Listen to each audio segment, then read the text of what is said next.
Welcome, everybody. Hello. Good afternoon, good evening. Kind of depends on where you are joining in from in the US, but we are thrilled to have you here today for our first Maker May workshop. Thank you so much, Ian Belknap and Sam Irby, for joining us, and I will get to you and introduce you, and the majority of today is going to be focused on y'all. But I have a little bit of Steppenwolf education business to do up front. My name is Amanda Acevedo, and I am Steppenwolf Education Senior Manager of Education Programs. I use she, her pronouns. And we are so excited that some of you are joining us on this webinar and others of you are on our Facebook live stream. So thank you for joining us as we put our first Steppenwolf Education initiative on Facebook today. We also have closed captioning available for today's webinar. Down at the bottom of your screen, there's a menu, and closed captions is one of the buttons that you can push, and you can choose how you want to view captioning today, if that's a service you're interested in. And so we have Annabelle Thompson with ACS, Alternative Communication Services, working as a captioner for us today. So thank you so much for joining us, Annabelle. There's a lot of different Steppenwolf staff members helping today's webinar happen. John Rooney, somebody who you will hear me talk to, even though you cannot see, is our Education and Leadership Programs Coordinator, and they are making all of our tech magic happen today, and they will also be posting some links in the chat as we go along. And so thank you so much, John, as well. At Steppenwolf Education, we begin all of our programming with a land acknowledgement. If you're not familiar with land acknowledgements, this is something to just acknowledge the space and the land that we hold programming on. Usually we are in our theater building. We know that we are all in different parts of the United States, maybe even the world today, but this is the text that we would usually read when beginning our programs in our space. We recognize that Steppenwolf Theater sits on native land. The area our building resides on is the traditional homelands of the people of the Council of Three Fires, including the Ojibwe, Potawatomi, and Odawa. Although for over 200 years, Native nations have been forcibly removed from this territory, we must acknowledge that this land continues to be a site of gathering and healing for more than a dozen other tribal nations, and remains home to over 100,000 tribal members in the state of Illinois.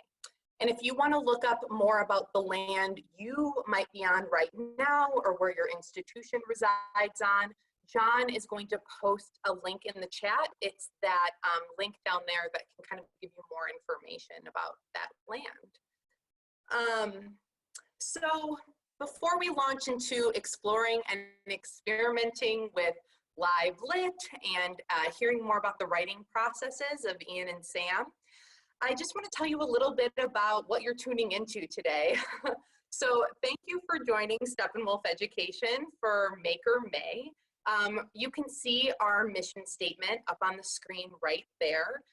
And Maker May is really aligned with this idea of celebrating the learner, maker, and appreciator in all of the people we serve. So in Maker May, we wanted to serve not only our core constituents, which is our teens that come to the theater and are part of our Young Adult Council, our educators and teaching artists who engage in our Steppenwolf for Young Adult productions, and our residency programs, and our early career professionals who have taken part in everything from university night to our internships and apprenticeships. But we wanted to offer it to a wider community of lifelong learners. And through our Steppenwolf for Young Adults Play series, we serve a multi-generational audience. And so we know that education kind of goes beyond youth, beyond teachers, and out into the wider community. And we wanted to create programming where folks across, generations and decades could be creating alongside each other. And we at Steppenwolf Education feel so lucky to have extended members of our family. And Ian Belknap, who's with us today, They're the husband of Hallie Gordon, who is our artistic director for Steppenwolf for young adults. And Ian has collaborated with Sam Irby for many years, and I'm going to let them talk about that instead of defining their relationship for them. And I'm going to give a brief bio for each of you, but I'm going to have John post your longer bio, or that's only in Ian's case, in the chat. And so Ian Belknap is a writer and performer sheltering in place in Chicago. In 2010, Ian founded Write Club, which I'll have him talk more about, but he calls it the world's greatest competitive reading series, and it is. It's such a fun time. He's been writing and storytelling, he's been a writing and storytelling instructor for 9 years at Story Studio Chicago, Second City Training Center, and also independently. Thanks so much for joining us today, Ian. And Samantha Irby is the author of Meaty, We Are Never Meeting in Real Life, and the just published Wow, No Thank You. And Sam writes a blog called Bitches Gotta Eat. So thank you both for being here. You can come off mute, so join me so I don't have to be the one that is talking so much. Everyone wants to hear from the two of you. First of all, welcome. How are you two doing today? Good. Pretty well, I guess. That's good. Yeah, as good as you can be. I mean, I'm actually great, so. You are actually great. Love it. So Ian, starting with you, can you tell us a little bit, like, tell us about yourself in your own words, especially, like, can you elaborate on what Write Club is? Write Club is a competitive essay reading series where the combatants, we call them combatants because reading aloud is boring, have exactly 7 minutes apiece to make their case. They get 2 opposing ideas assigned in advance, and the audience picks a winner, and prize money goes to the victor. Awesome. And anything else you want to say about, like, what you're currently, you know, your current practice, what you're currently working on? Well, like every other dum-dum on the surface of the planet, I'm working on a novel. I always am writing essays. I'm tinkering around with a screenplay.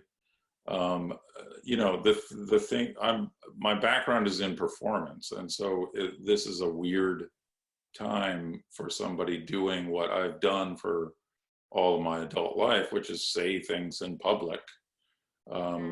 So now I'm in a room in my apartment, and my wife, who you mentioned earlier, is watching from 2 rooms away in the same apartment.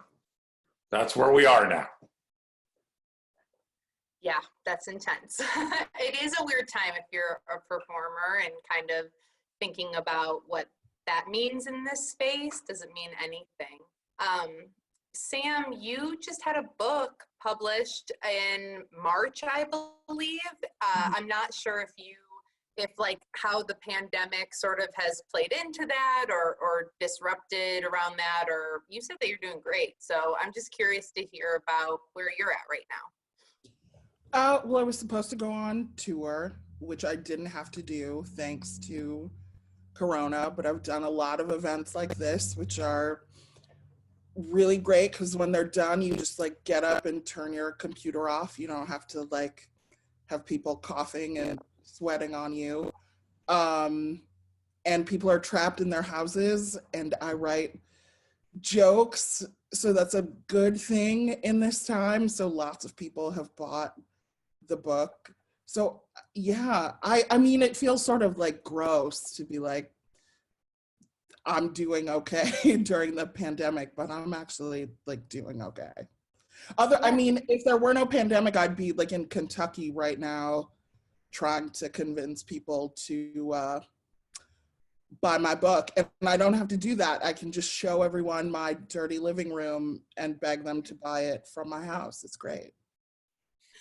I see that there are perks to being able, I'm at work every day in my house with my cat, and I can see how there are these silver linings to a situation where that can be hard to find sometimes.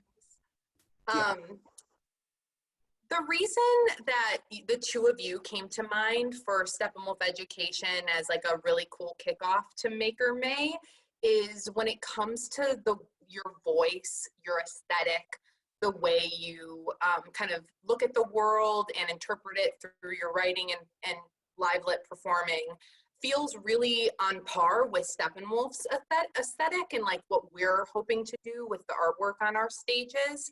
And I'm curious, like in your own words, how do you define your writing style and your voice as a writer? You first. I think I sort of operate from the principle that we're all kind of trapped in a waking nightmare, and what can I observe about that is amusing, right? Because I'm like Sam, my governing impulse, even though the thing that I'm going to read is not funny in the slightest, good pick there, dum-dum, is my natural inclination is to find what's funny in a situation, no matter how horrible it may be. Yeah. I think I do the same thing. I think our styles are very similar in that way. I sort of exist in this like mental prison of depression and anxiety, but I have a knack for finding like the absurd in most things and writing about them. My style is more of a kind of stream of consciousness. I think Ian's like very smart and his writing is very smart, and mine is more like kind of like manically writing from the most scared place within myself and like finding the jokes in there. Yeah. I mean, I should have kicked off with this question, but can you two tell me a little bit about your relationship, how you know each other, how you've collaborated in the past, since you do sort of have these similar ways of looking at the world? Well, remember how we met? So if I recall correctly, which I probably don't, is I had been doing what we think of as live lit now, which was called storytelling at the time, for a few months, and most of what you see in a lot of shows is not, thrillingly written.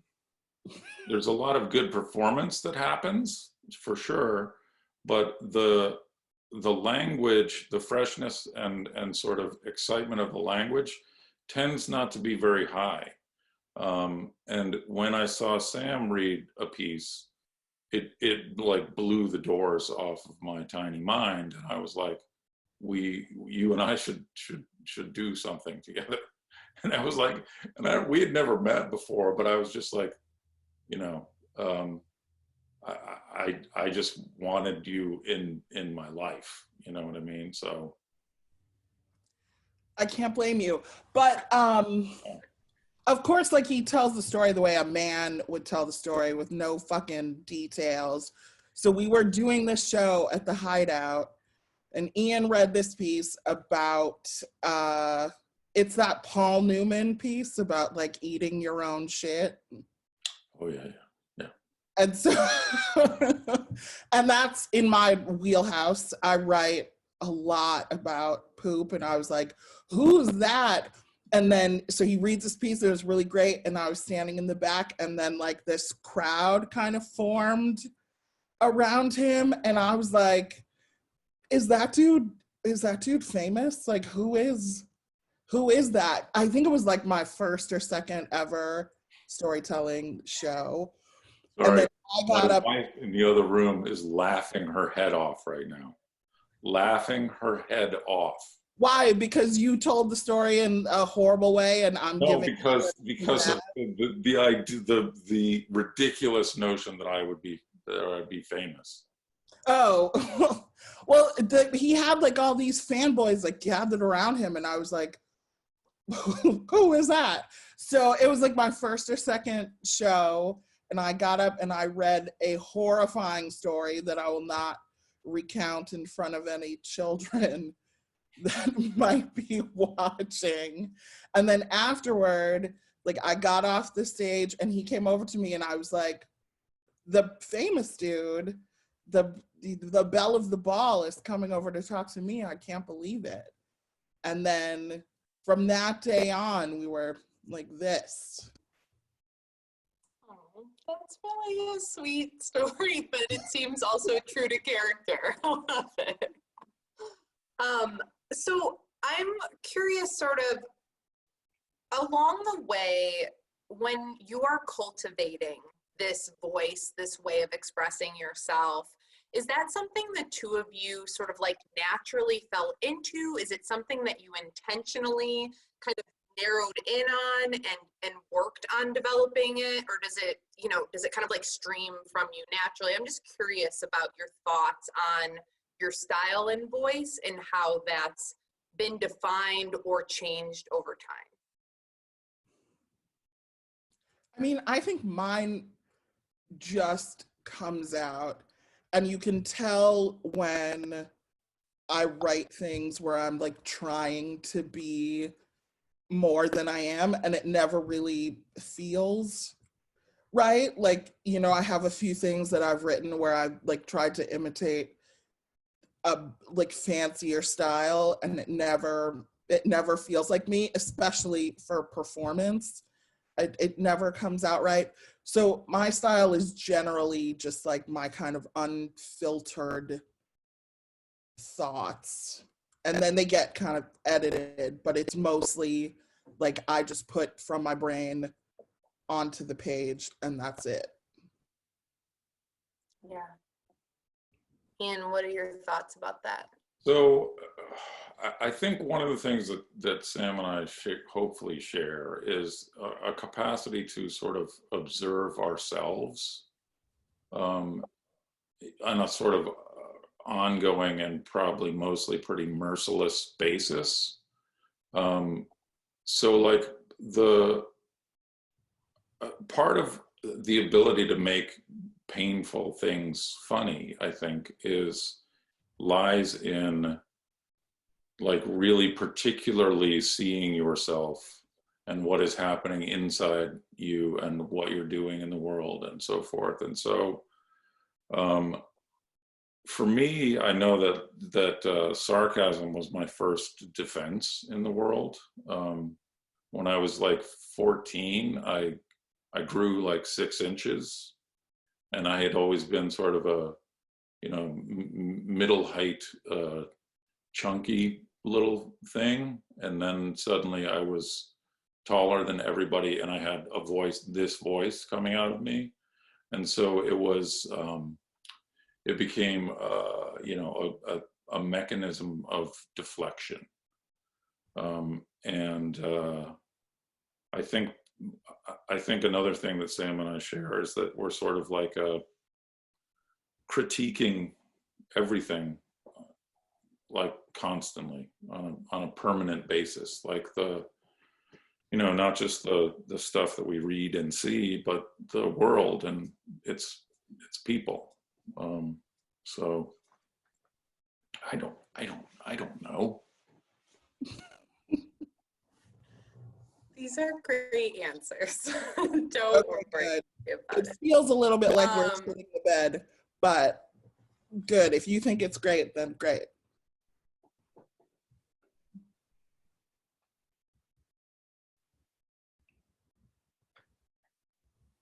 Uh-oh.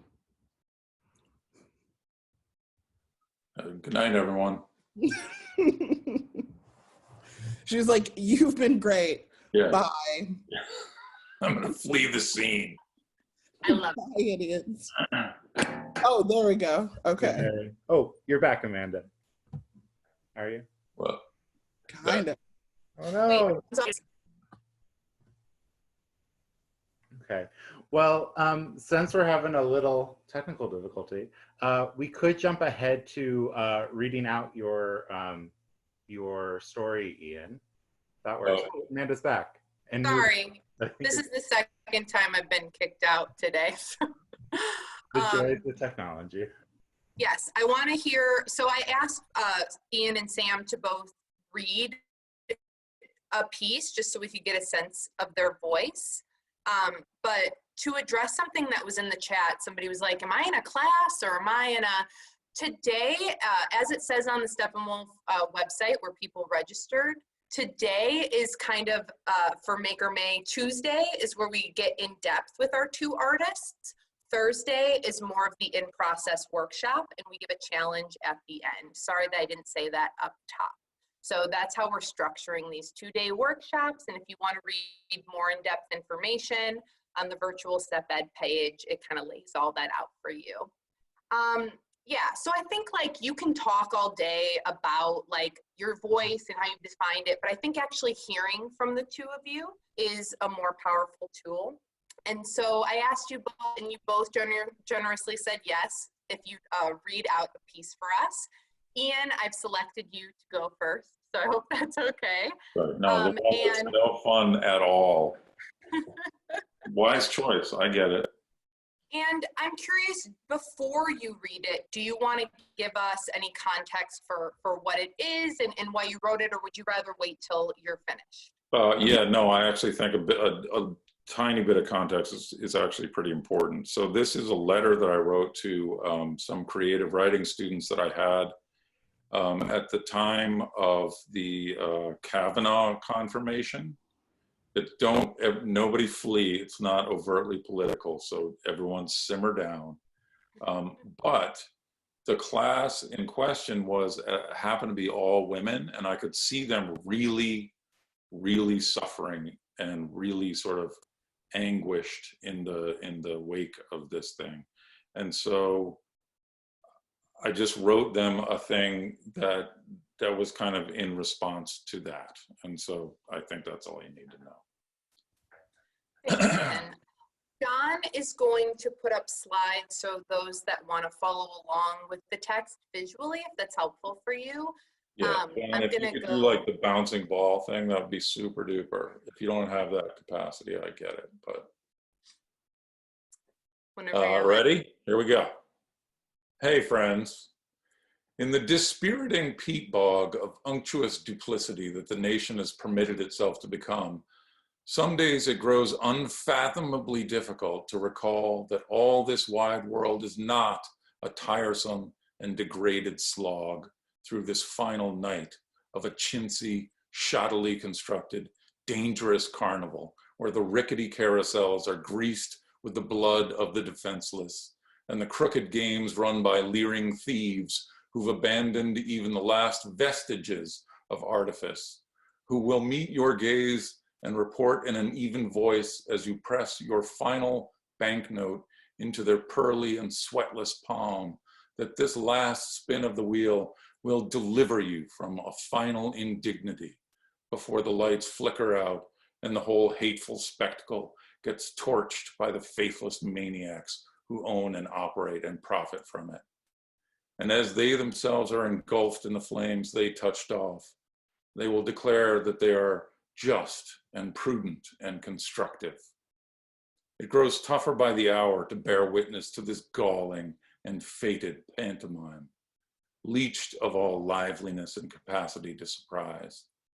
And in this ringside seat, summoning the will to keep our eyes trained on this gut-churning pageant as it trudges the same sorry circuit, to watch as our neighbors consign us to a squalid and unimaginative end, that we are doomed to be bystanders for these culminating futilities, the dying notes of a gasping calliope. Ours is a miserly age, a thick-headed and hard-hearted age. It is comprehensible, sensible even, to be saddened by it all, to feel sapped of hope, which I confess I have moments that I am. I have moments where it feels insuperable, but I am lifted by you all. I am tethered to this life, bound more insistently by the example of your solidity, your backbone, your dauntlessness.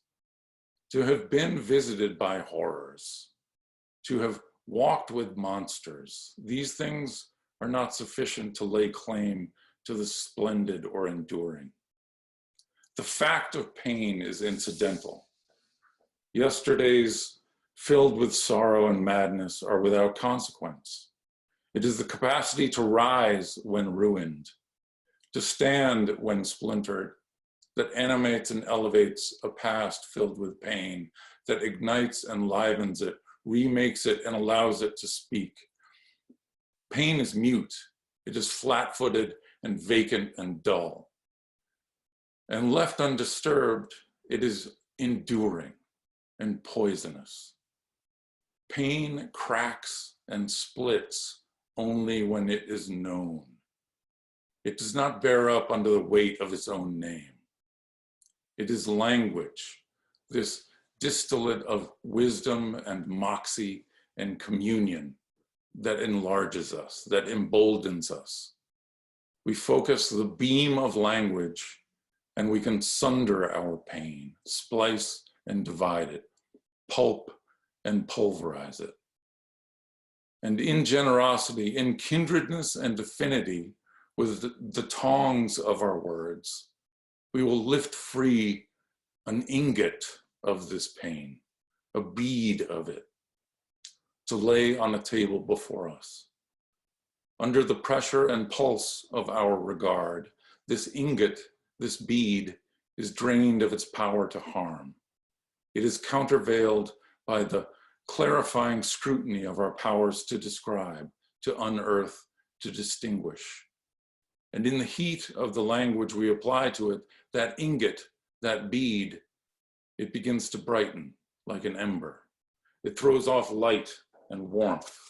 It is remade. It is of use. It has worth. And we disburden ourselves, ingot by ingot and bead by bead, and we are free. I am honored to gain the example of the freedom you win yourselves, the liberty you wrest from your pasts. I am cheered and know solace in the lightness and the amity of your courage, and grow stronger myself, more adept at plucking up my own ingots and beads to look upon them till they burn with my newborn freedom. I am in your debt, and you have my thanks. Fondly, Coach. Thank you so much for sharing that with us, Ian. So you said that that was a piece that you wrote for your students in response to Kavanaugh joining our Supreme Court. I'm curious, did you send that to them in an email? Did you read that to them in class? How did you deliver that to your students? I sent it as an email, and then it seemed to pertain to more people than my students, and so I posted it on Medium, which is where I sort of dump most of my short pieces. But yeah, I mean, it's funny how, I mean, the sort of spirit of that letter, I feel like speaks to the present moment, which is why it occurred to me to share it. But the pain of that moment, which was like really brutal, seems quaint now by comparison. It seems so tiny and far past compared to what we have seen between then and now.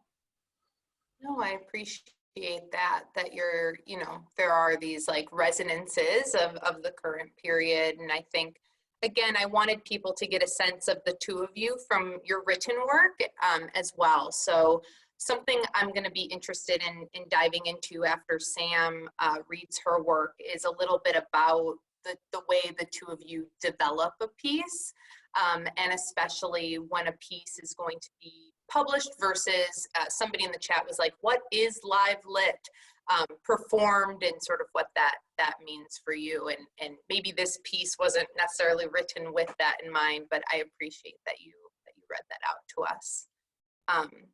Sam, I have your piece Ride on slides that John will play for us. And I believe in your email to me, you thought that this piece was created for Write Club. Is that correct? Yeah, this was a piece that I wrote for the stage. Awesome. And I'm sure I won my bout with it. It's less, it's about a dude I used to stalk on the bus, so it's not as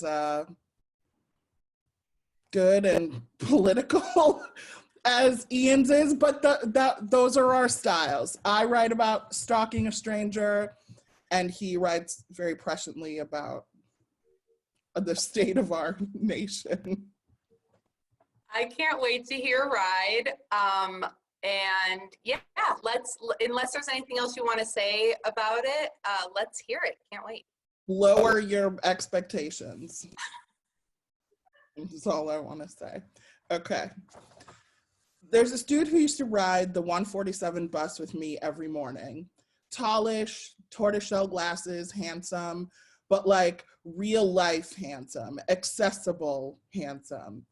I became convinced after about 3 weeks of shyly glancing away every imaginary time our eyes met over the rustle of morning newspapers that he was the person I'd spent my whole life riding buses to meet. I couldn't speak to him because I'm an idiot, but every morning I would get dressed with great intention and think, maybe today is the day he'll notice this complicated novel I'm pretending to read and ask me about it. I wonder how he feels about peanut butter stained sweatshirts. My eyes would bore holes into the back of his neatly groomed head, willing him to turn around and ask me how to get to the Art Institute or where he could get a decent cheeseburger. I'm not one of these foolish people who considers herself a romantic.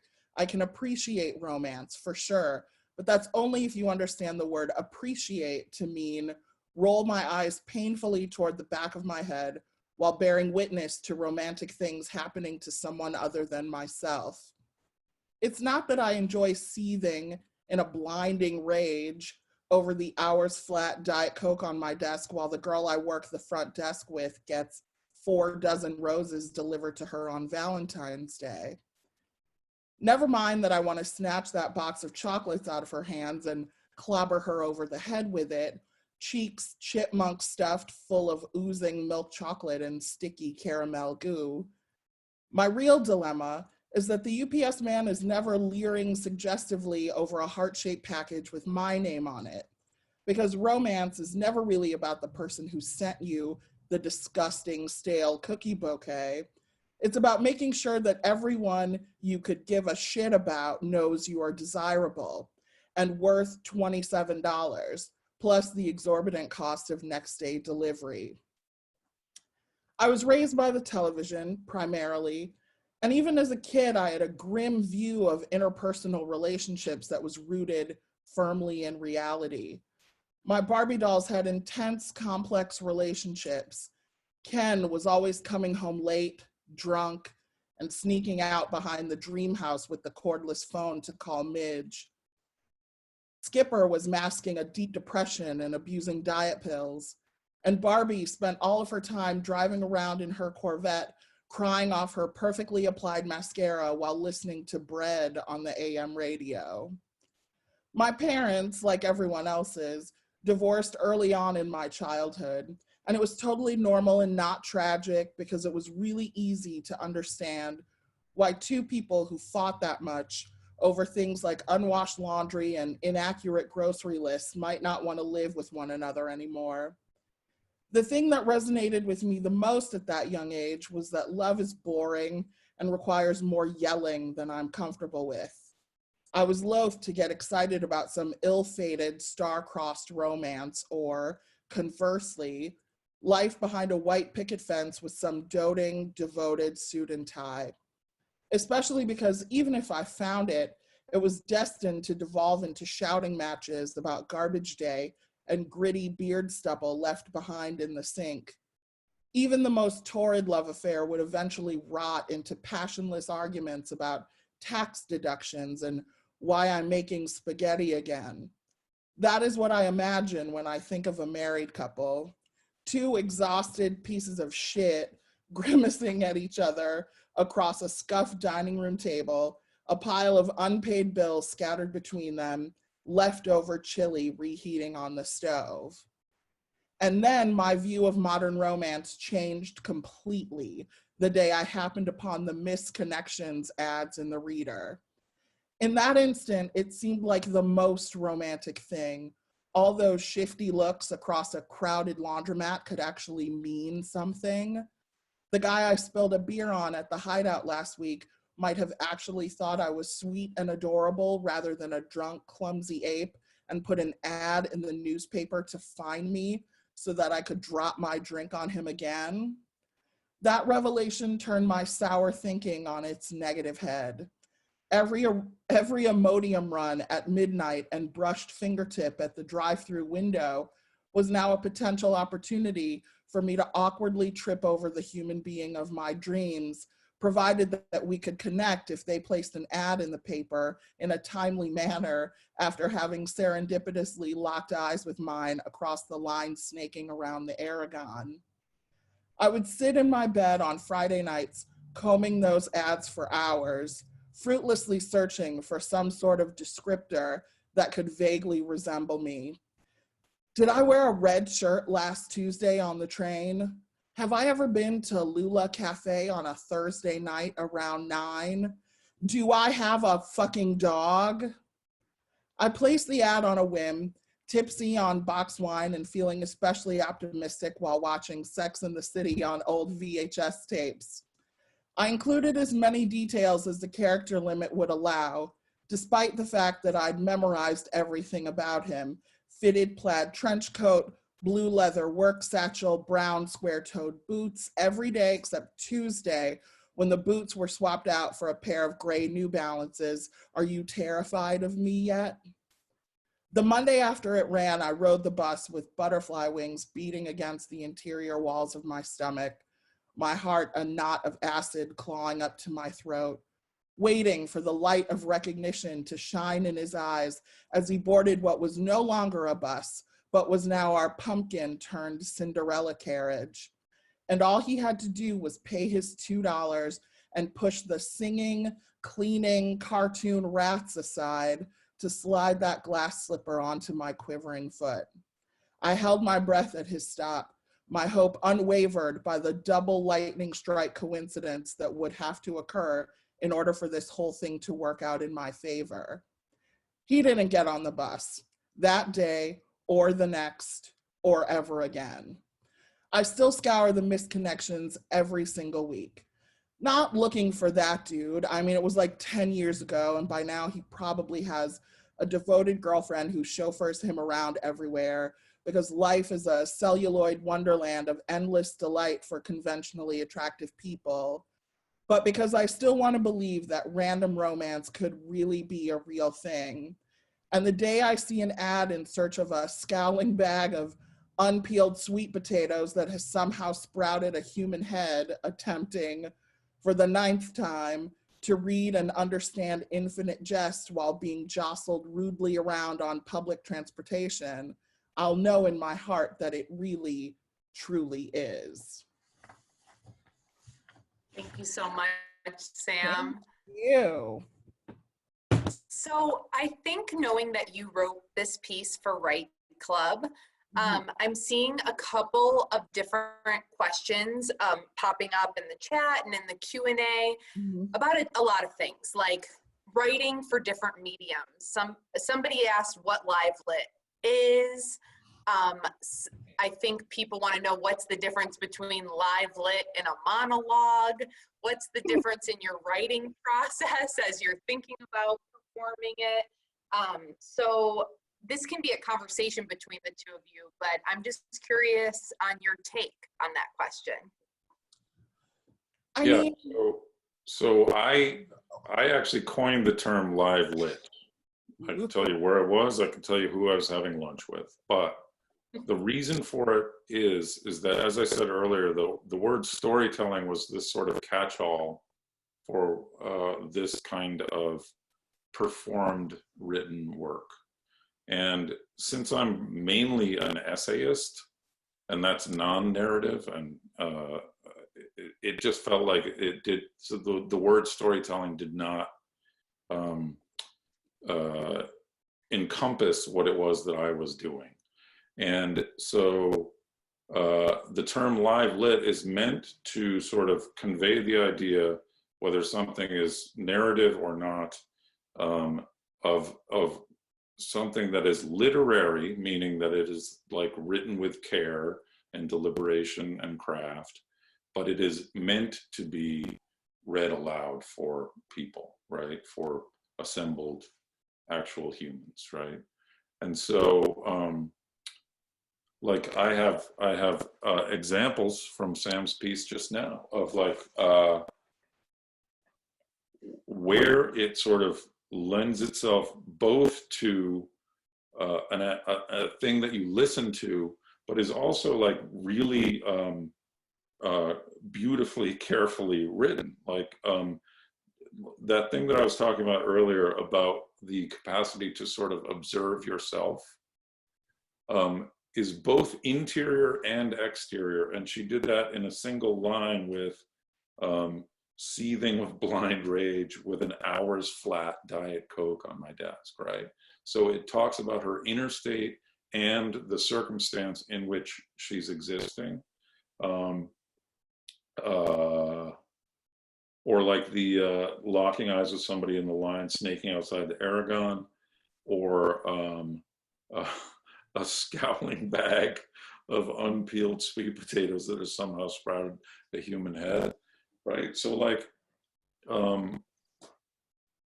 that's not just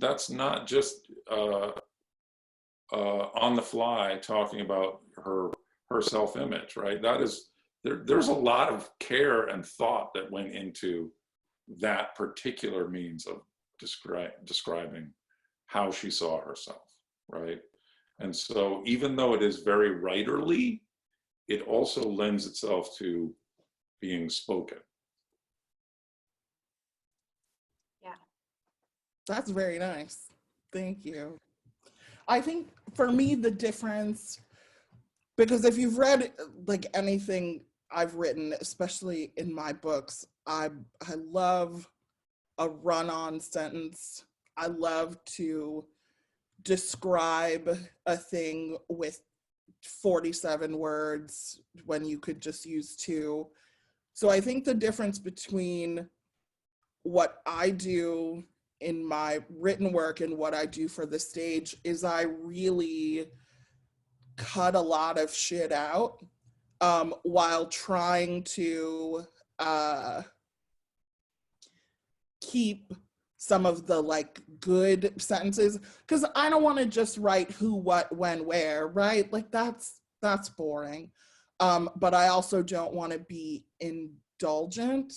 And so for me, especially at Write Club where you have 7 minutes to make your point and get your whole thing out, it really, and I think I take this approach anytime I'm going to perform. And sometimes when I do readings from my stuff now, I will clip out some of the extra things so we can get right to the point. And I think for me, it's, the difference is still like having it sound like me while also using fewer words to get the most impact.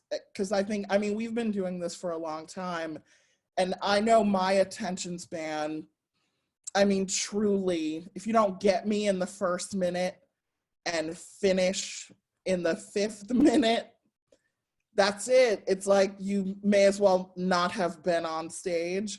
And so understanding that in myself as a listener, I try to do that when writing something that people are going to have to sit and listen to. Yeah, so to piggyback on that idea about time, I mean, it's a cliche to say that time is precious, and it's a cliche to say that, like, you know, make every moment matter, etc. when you get up in front of people.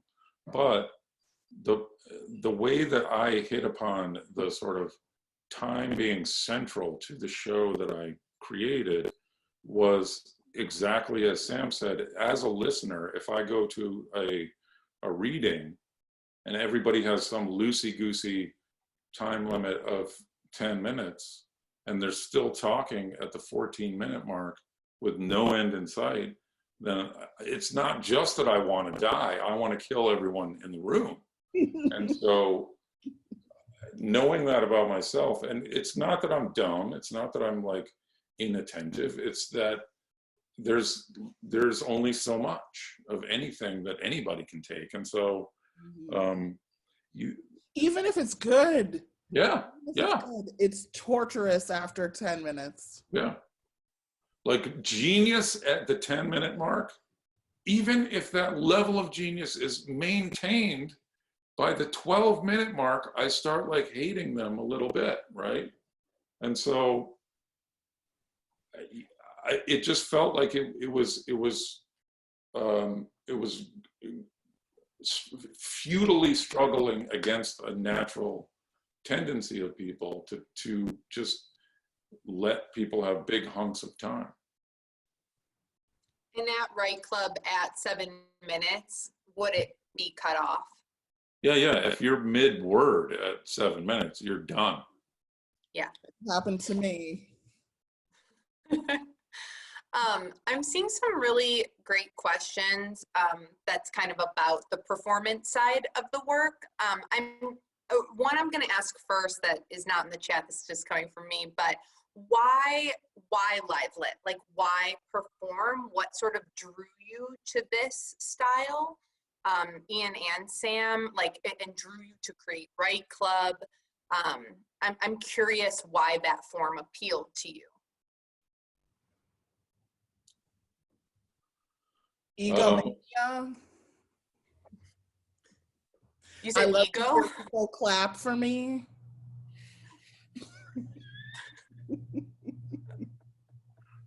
No, truly, I mean, right? Like, I mean, why does anyone do anything like this? It's because, I mean, I'm sure there are people who are like, it's my passion to be on a stage talking, but it's like the clapping and like, and the other people who do it, right? Like, I've done lots of terrible shows, but because I liked the person who asked me, or I liked the people who were gonna be there, I did it. I always feel bad when people ask things like that because they want to hear like some like from me, some driven, passionate answer. But like it in Chicago, at the very least, it's a social scene as much as it's anything else. And this is a thing that I happen to be good at. And there are very few opportunities, I think, as a writer to show other people that you have this skill. So it's like, oh, you have a show and I can stand there and read this thing I wrote and then people will love me afterward. Absolutely, I'll do that.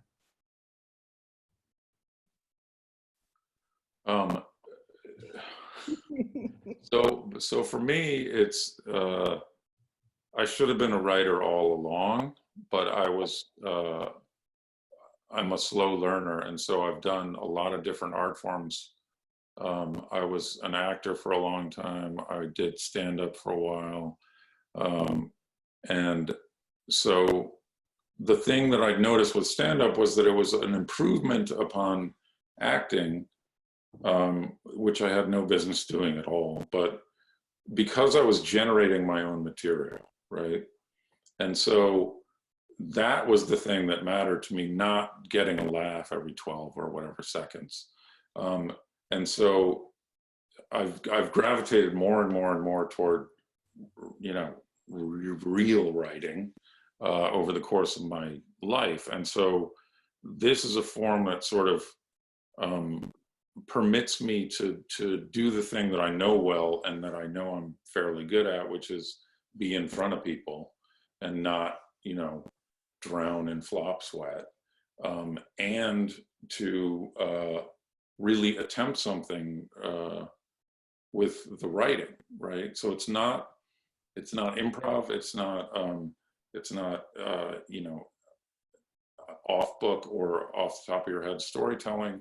It's a hybrid form, and that's why it sort of makes sense to me, because, you know, like Sam said, there are those among us who are not sort of restricted to a single skill, right? And so we've all seen writers who are like dizzyingly brilliant on the page, who could bore the life straight out of you in 5 minutes, you know.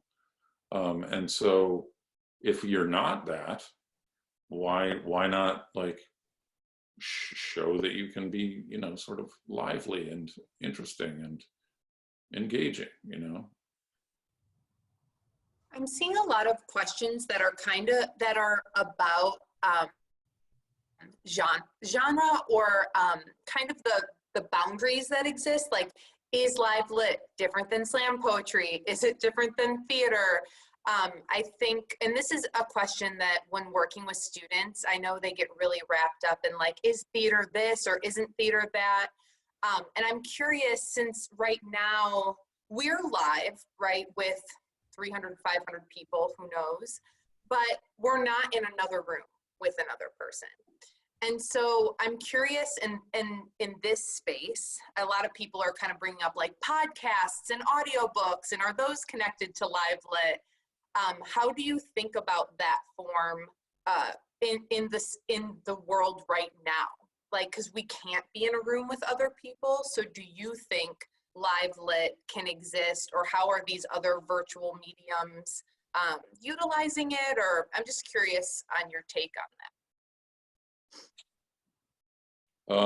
So I think the liveness of live lit is pretty central. It's pretty crucial, right? Because, so I took a writing class a couple of years ago, and the instructor talked about how literature is just the process by which one consciousness tries to make itself known to another, right?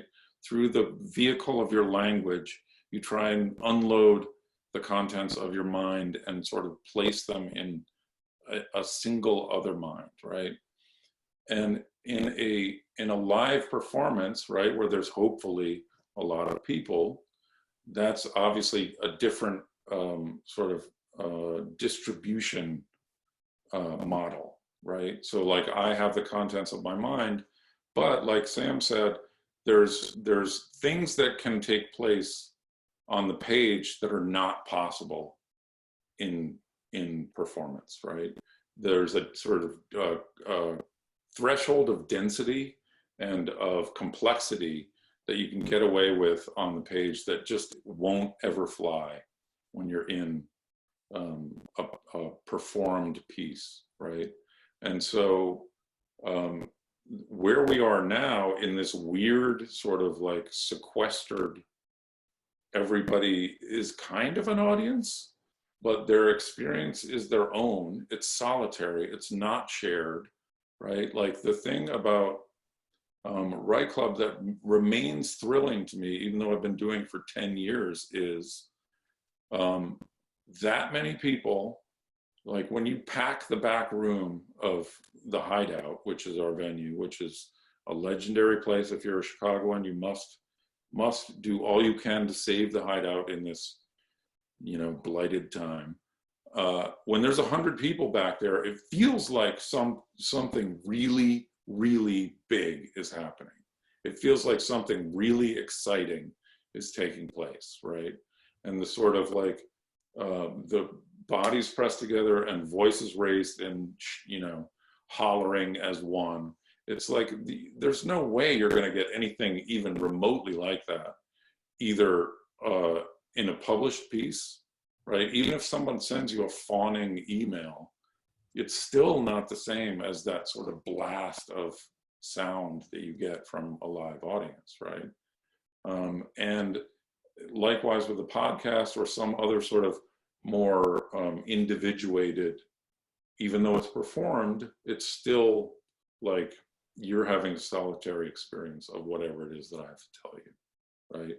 So they're related certainly, but they're I feel really, really different.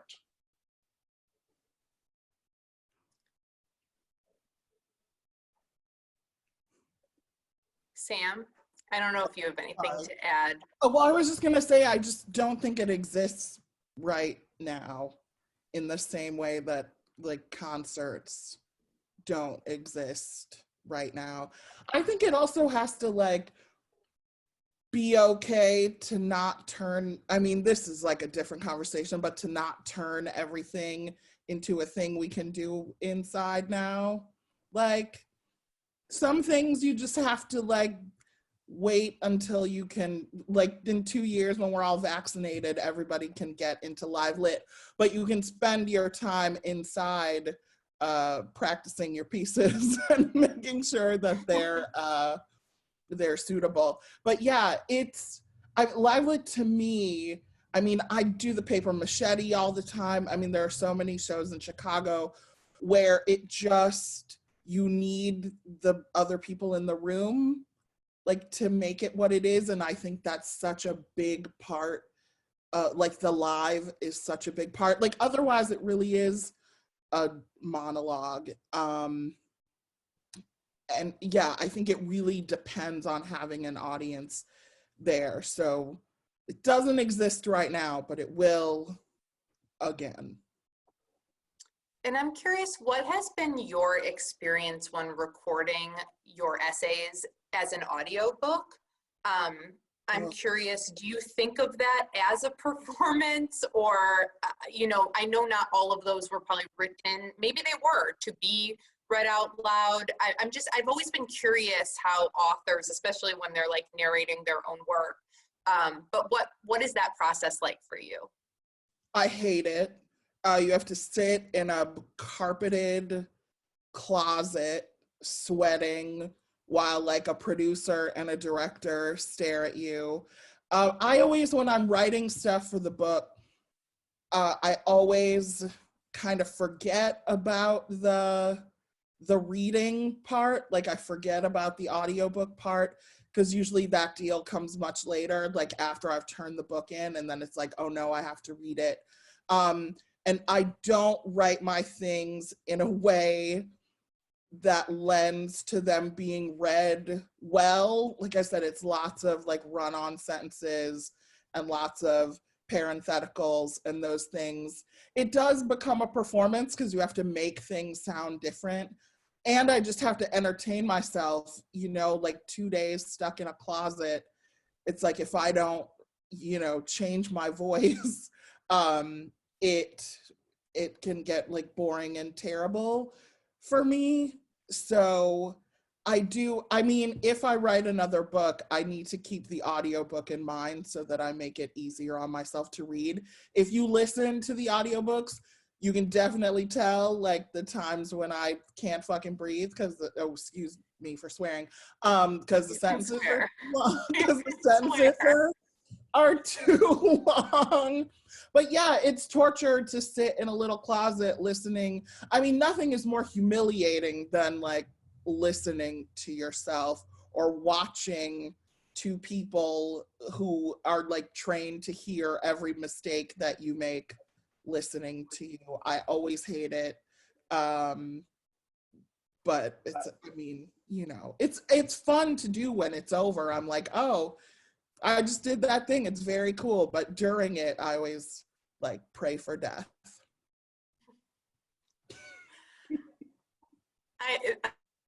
I appreciate that. I think it's funny when you two apologize for anything because it's nice to just hear an actual take on it and not a crafted answer.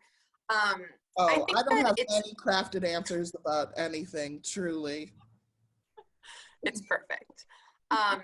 Yeah, I think you bring up a really interesting point, this idea of like without the live and live lit we don't need to try to create that over Zoom right now. We have 2 artists coming up in 2 weeks that do a live variety show, and who also are sort of like, we're not interested in just trying to make that on the internet. You can't do that. Like, and I think that all performers that have a live aspect are really struggling with that.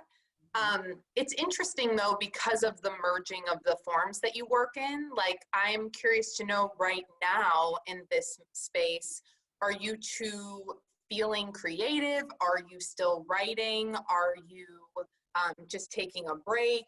Like, how are you feeling in this moment as an artist or a writer?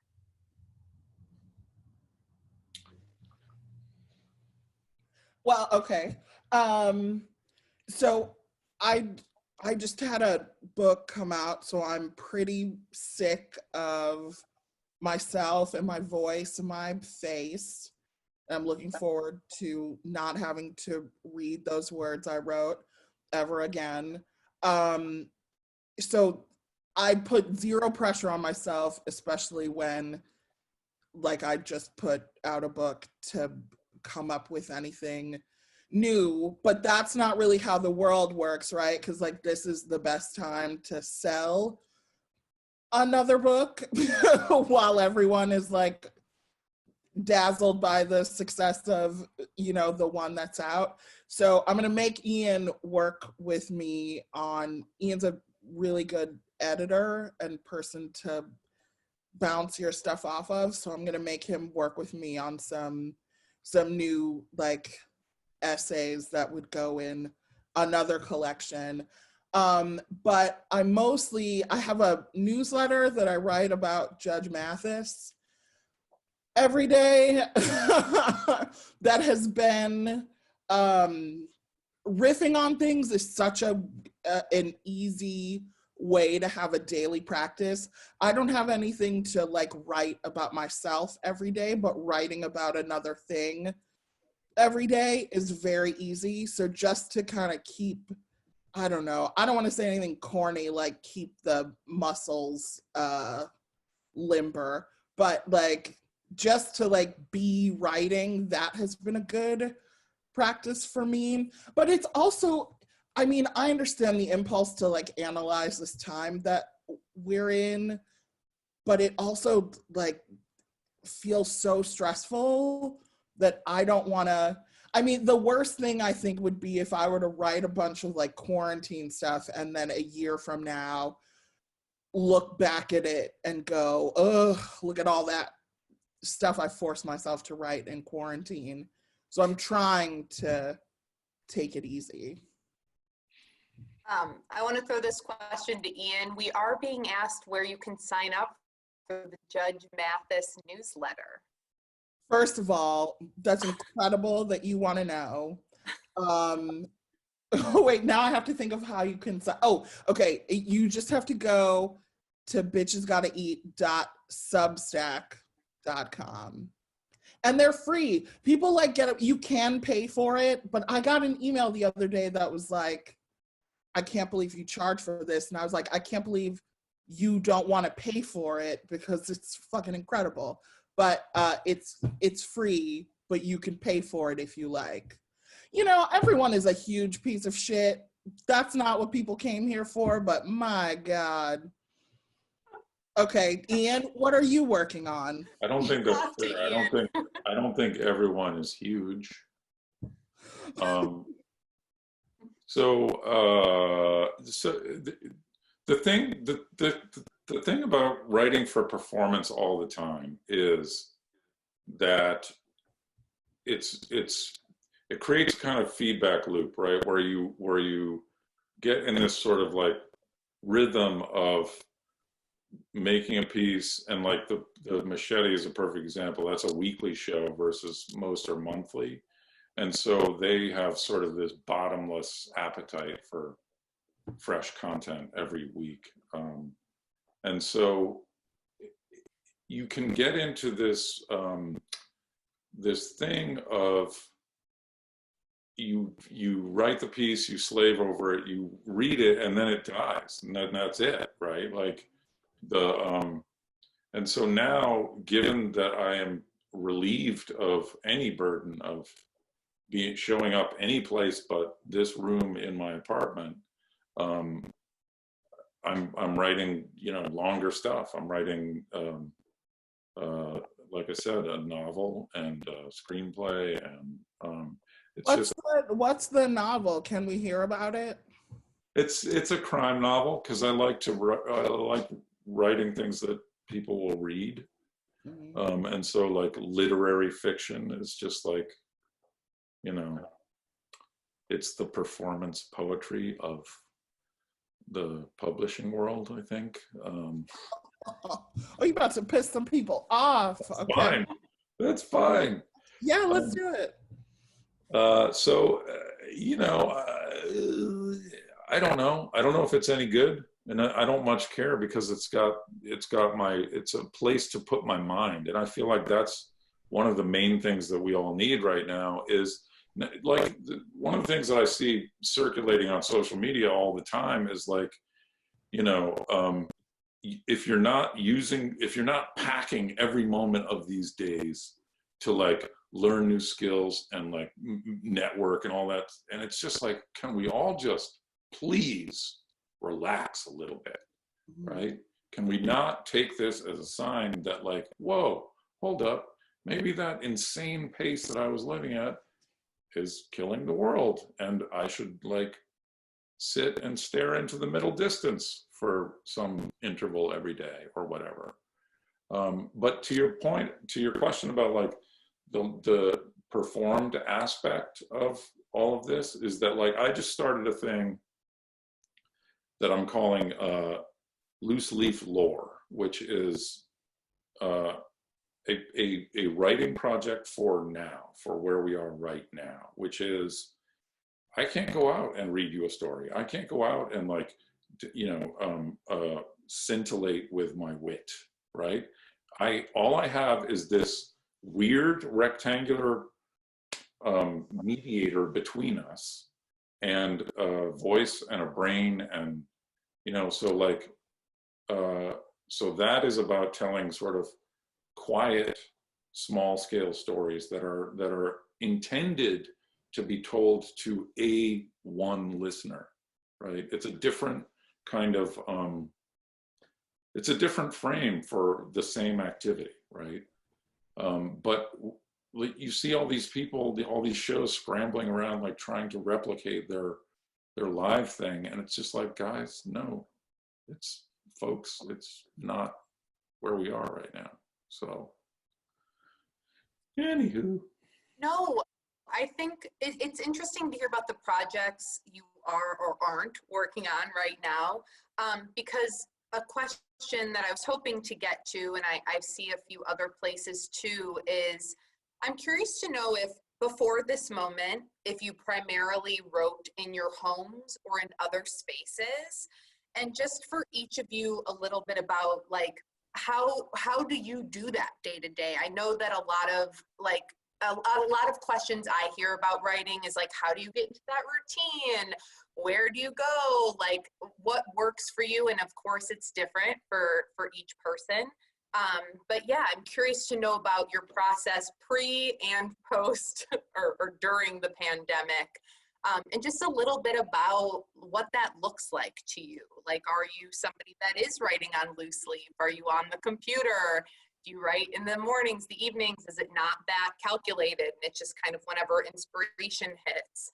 And you did a really nice job in the Maker Challenge, really outlining process for the folks that will go through that exercise. And I'm curious what that looks like for each of you as well.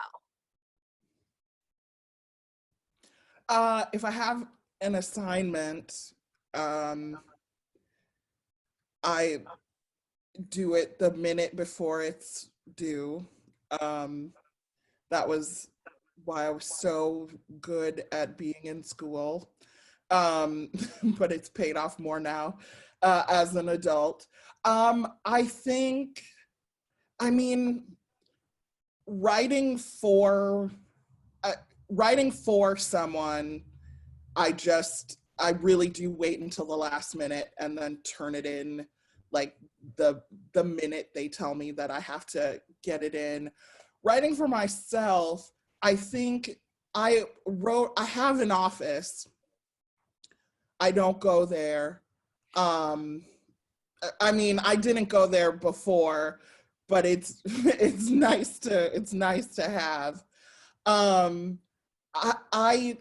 wish that I like got up in the morning and like had a routine and sat down and wrote, but usually I wait until everyone else in the house goes to bed. So around like 9 or 10 o'clock, and then I write until like 3 in the morning because I need it to be quiet, and then I sleep until the next afternoon, or like kind of sleep. I don't really sleep. We can talk about perimenopause later, but I used to need to write during the day. I needed the sun to be up, and now I can only write at night when it's dead quiet. But I think that might be the difference between living alone and living with other people, which I do now. Yeah. So in the pre-plague times, I'm kind of a restless mind, and so I would need a change of scenery. I would need to go out to a coffee shop, right? And not because I love overhearing conversation, because frankly, it sets my innermost teeth on edge, hearing what most people have, consider worth saying to each other. But it is a change of scenery, and it is sort of like a little tiny reorientation, and that is denied me right now. And it's actually working out pretty much okay. My wife, who's excellent, and I love her the most, is working from home, and so we're just kind of being as respectful with each other as we can about what our needs are for solitude and focus and so forth. And so, it's an adjustment, but it's not like a hardship in the way that a lot of these, so-called principled protesters are making it out to be. One day I will get a haircut, and I will survive this, And do you find that you've been able to write in with the same amount of productivity, or like it's working for you to be home? I mean, in terms of quantity, I'm actually writing more now than usual. Because like Sam, there used to be this kind of window that I had set myself where I was most capable or productive or whatever, and that tended to be when everyone was out of the house, right? When the wife is at work and the kids are at school, that's my time to shine, right? And so that is blown to bits now, and so there and as everyone is remarking upon, time has ceased to have any meaning at all, right? I have no idea what day it is. I have no idea what hour it is, except by what the sky is doing in terms of its relative degree of darkness. And so I will sometimes be writing at 2 or 3 in the morning now as well, just because, like, what the hell? I have literally nowhere to be the next day, so why not? If it's flowing, then keep at it, Yeah. And are you, like, in terms of process, how does that work and maybe it works differently on different process or on different projects, but I'm curious, like, do you get it all out and then revisit and then deepen? Do you share with friends? Sam mentioned like the editing process, or I know some people are more collaborative in their work.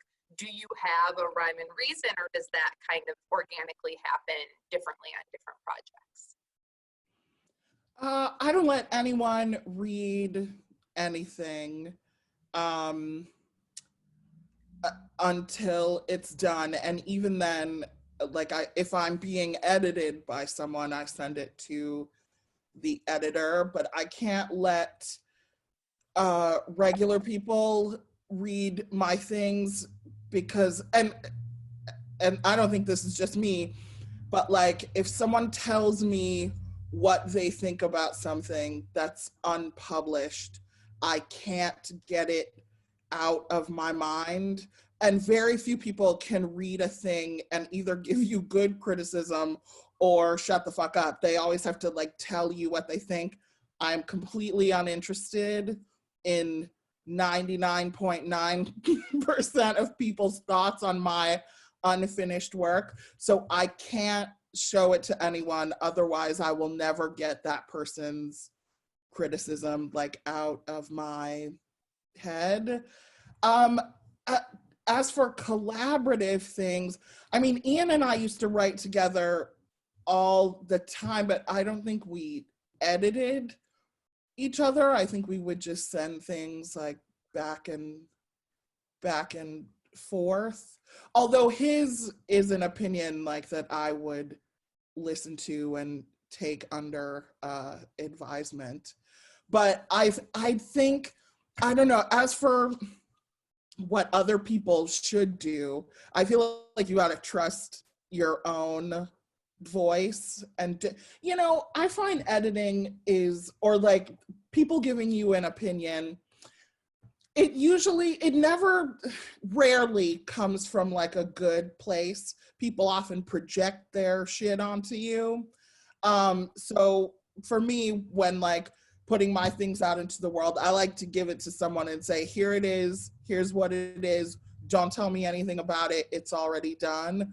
Otherwise, then I become a sounding board for all of their garbage. And usually they're unqualified to tell me anything. So that was a long way of saying that no, I don't let anyone touch anything of mine. Yeah. Ian, what about you?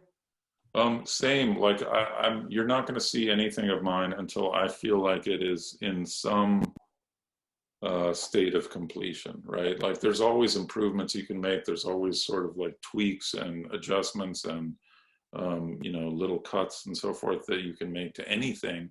But like Samantha says, my main allegiance is to the thing that I am trying to say, right? And so anything that I write is some effort to explain whatever that thing is to myself first and foremost.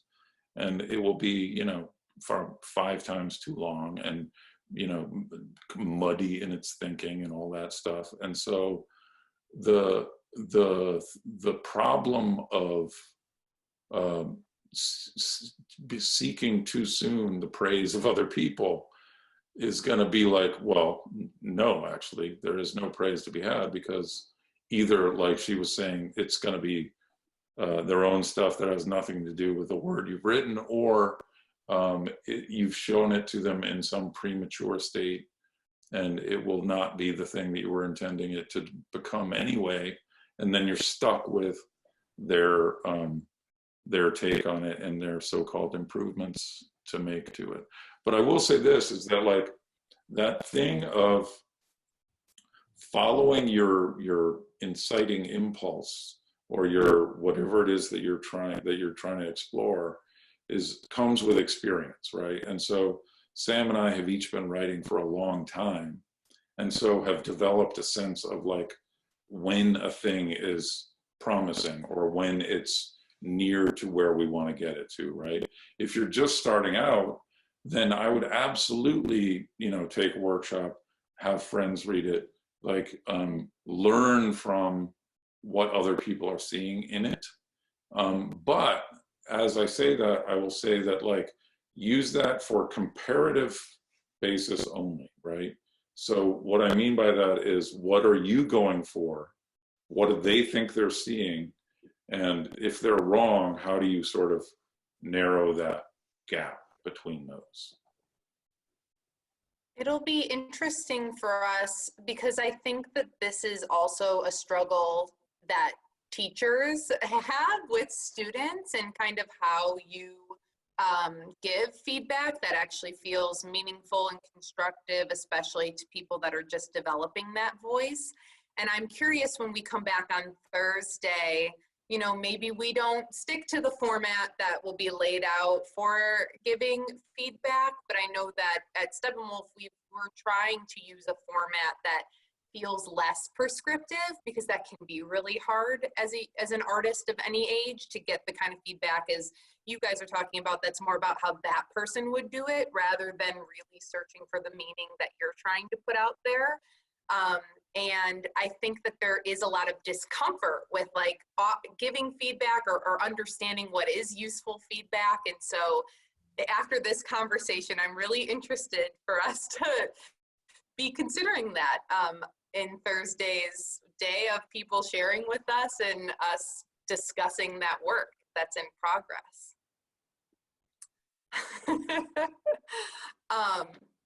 Before we go, because we have about 10 minutes left, and I want to introduce what this challenge will be, and it will be sent out to people, and it's also going to be on our Steppenwolf website where people registered.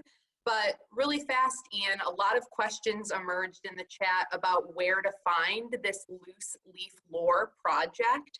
And I saw it on your Facebook page. I'm not sure if it's in any other spaces. That's it right now. I just started it. It's something that I've been thinking through for a while, of like, how do we reconcile this problem of we cannot gather in real time in shared space, right? Which is the live in live lit, right? So like, what do we have and what may we do in this weird interval? And so all it is right now is a thing that I shared publicly on my Facebook, which anybody's I'm happy to have you visit it and see what I have to say. And if you think I'm wrong, then do it your way. But I feel like the main underlying thing is just that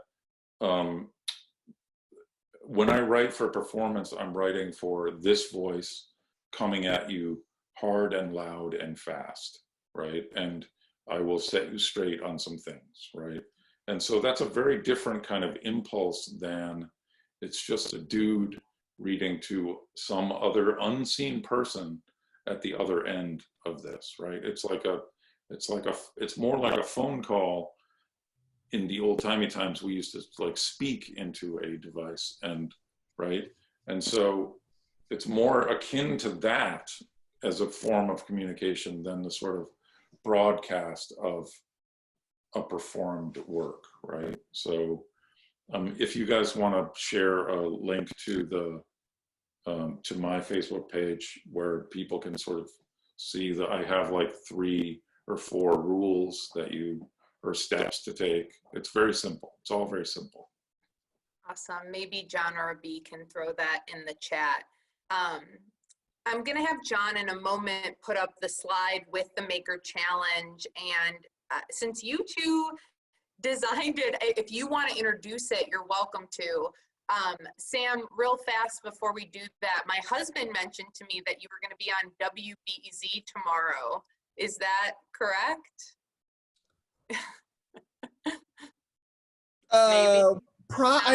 Probably. Maybe. I don't look at the shit they send me about like the schedule until the day of. So if your husband said that, then yes. Well, yeah. I think that you're going to be on WBEZ at noon.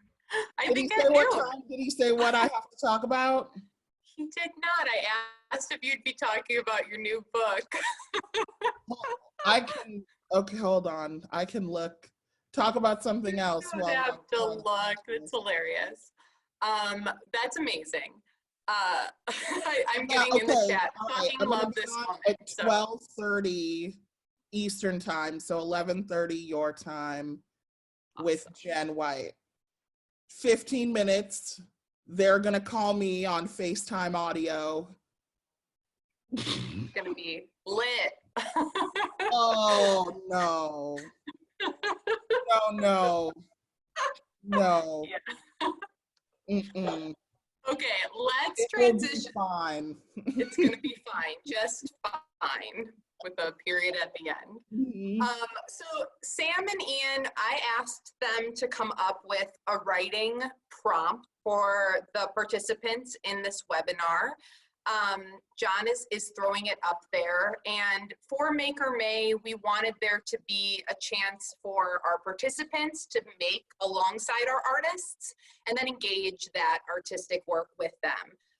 Remember, we're an education department. We're all about things being in process, taking risks. This is a 48-hour challenge. We're coming back together Thursday night. So we want this to not feel like something that is full of anxiety and instead be just an offering of something to write and put out into the world.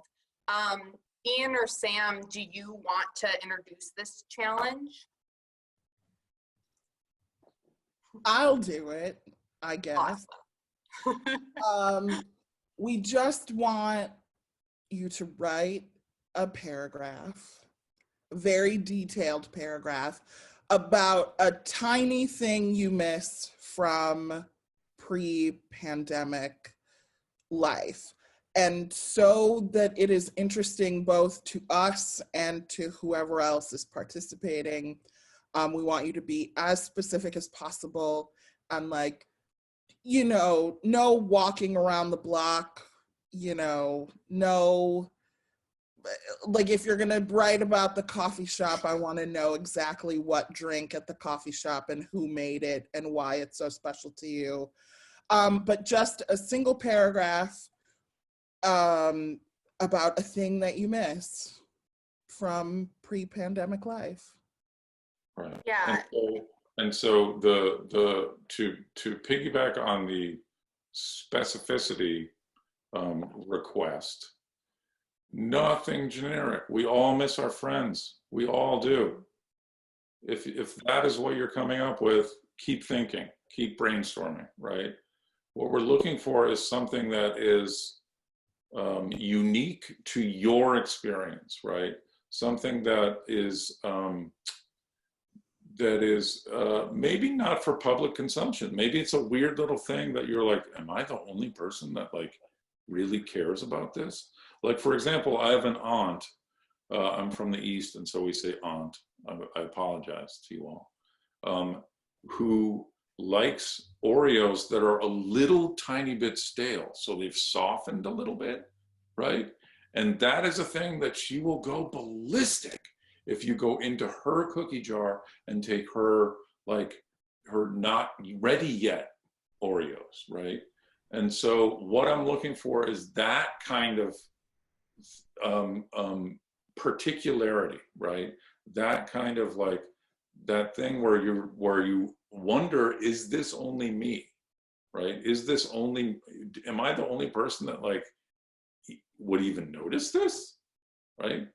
So if it's not like yours, really yours, like deeply yours, keep thinking, because you have it, you know this, whatever this thing is. And in true educator fashion, the next slide kind of outlines a process. If you know, again, remember that this exercise is just an offering. You will have the process you have.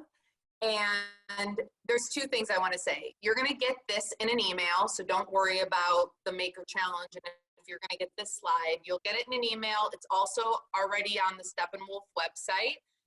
The link John will throw in the chat. And when we come back together on Thursday, I have asked Sam and Ian to also do the prompt and come in with this paragraph. They will share their work alongside you, and we'll all sort of be able to be in discussion together. So I'm excited. Thank you, Ian and Sam, for your generosity. Thank you for all of the participants out there that are going to come on Thursday. And that will be a chance for people to actually come off mute and actually talk to the wider webinar. But you also don't have to do that. You just like be chilling out on Thursday, listening to what's happening here, kind of like you were today.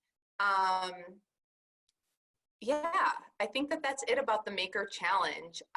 And I know that we're, oh my gosh, we have like 1 minute left. So I guess I should start wrapping up and saying thank you to people. Thanks for coming up with this, Sam and Ian. I think it's going to be really fun. And it was a really fun brainstorming process to get to that specific prompt. Yeah, I don't know if either of you have any last things to say today. Luckily, it's not like a big wrap up because we'll get to come back together on Thursday. But I appreciate that you've both given us a little bit more insight into who you are, how you know each other, your thoughts on writing, and specifically the way you write and the voice that you have. I think it's going to be really fun to see what paragraphs you come in with on Thursday. Yeah, thank you both so much for your time. I really appreciate it. And we're getting so many thank yous in the chat if you want to take a peek over there. A lot of really, really lovely people out there affirming. Yeah, thanks everybody. I know I didn't get to every Q&A today, but there were wonderful questions thrown in there. Everything from things about murder hornets to questions about Sam and Ian that maybe I'll try to sneak in when we have a little bit of Q&A time on Thursday. And yeah, I think that's all I need to say today. Just one more time, thank you, Ian and Sam. Really appreciate this. And thanks to everybody out there that came.